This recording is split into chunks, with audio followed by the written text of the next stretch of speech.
kapteni wa timu y'eggwanga ya Digi Maxime Van P awangudde empaka za Digi eziguddewo kalenda y'omwaka guno nga zino ziyindidde ku Victoria's Racetrack e Galuga.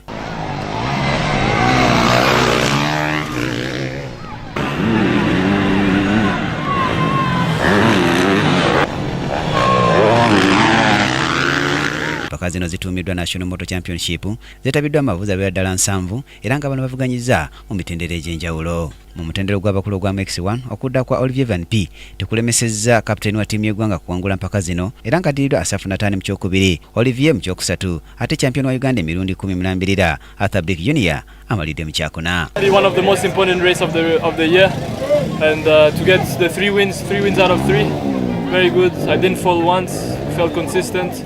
So I'm very happy with the performance, and I was very happy to see a big turn up of riders and also the fans. I hope they enjoyed.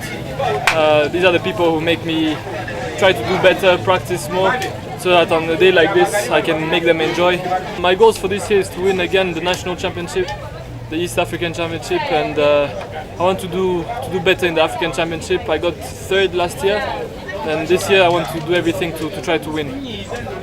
William Blake awangudde omutendera gwa Piwi ng'addiriddwa Migwero Katende mu kyokubiri ate Ernest Katongole amalidde mu kyakusatu. Isabella Blake naye alaze nga bwayagala okweddiza engule y'omutendera gwa MX50 oluvannyuma lw'okulembera mu lubone 5-5 n'addirwa Malcolm Omuding ne Gift Sebuguzi n'amalya mu kyakusatu. Alon Olande yakulembedde MX65 n'addirwa Aken Obote ate Abibu Kigundu n'amalya mu kyakusatu. Mu mitendera emirala ogwa MX25 guwanguddwa Alistair Blake n'addirwa Ali Omar Yassa. Yasini Kasirye yakulembedde mu MX2 n'addirwa Anwar Kabito. Brian Katende mu byamizannyo KTV amalindirire.